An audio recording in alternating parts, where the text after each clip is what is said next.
La province de Lualaba dispose désormais d'une institution supérieure spécialisée en mines et cobalt, répondant au marché d'emploi selon les ressources que regorge la province. Cette institution académique doit former dans un temps les experts localement dans différentes spécialités de la chaîne de production et de valeur de l'industrie minière.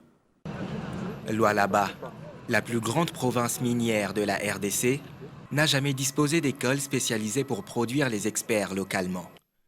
C'est ici que le ministre de l'Essu est venu procéder à l'ouverture de la Haute École des mines et de l'industrie de Kolwezi, une matérialisation de l'une des recommandations des États généraux de l'Essu tenus à Lubumbashi. C'est en présence du gouverneur ad intérim de Lualaba et devant un parterre de la communauté universitaire et scientifique de cette province que Mwindo Nzangi annonce cette nouvelle. Je déclare officiellement ouverte la Haute École de mines et de l'industrie de l'Université de Kolwezi, ainsi que son école d'application.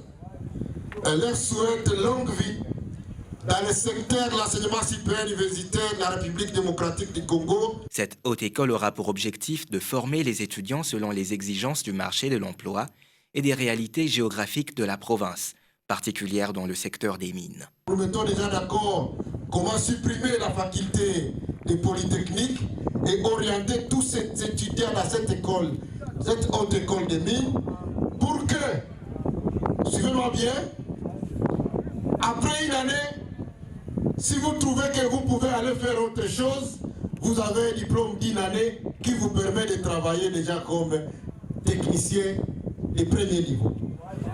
Après la deuxième année, si vous trouvez que vous êtes capable de faire quelque chose, vous pouvez aller travailler. Et vous revenez pour la troisième année. Et vous avez un diplôme correspondant au niveau que vous avez eu aux études.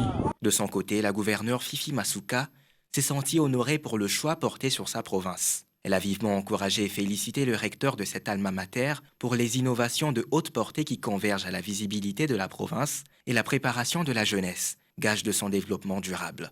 La remise tour à tour de ce document clé marque le début d'activités académiques à la Haute École des mines et de l'industrie qui, selon son recteur, constitue une réponse aux problèmes de la société, dans ce sens qu'elle vise la formation de nos jeunes, renforce les capacités, réduit les problèmes d'employabilité dans les entreprises minières locales et de l'ensemble de notre pays. Et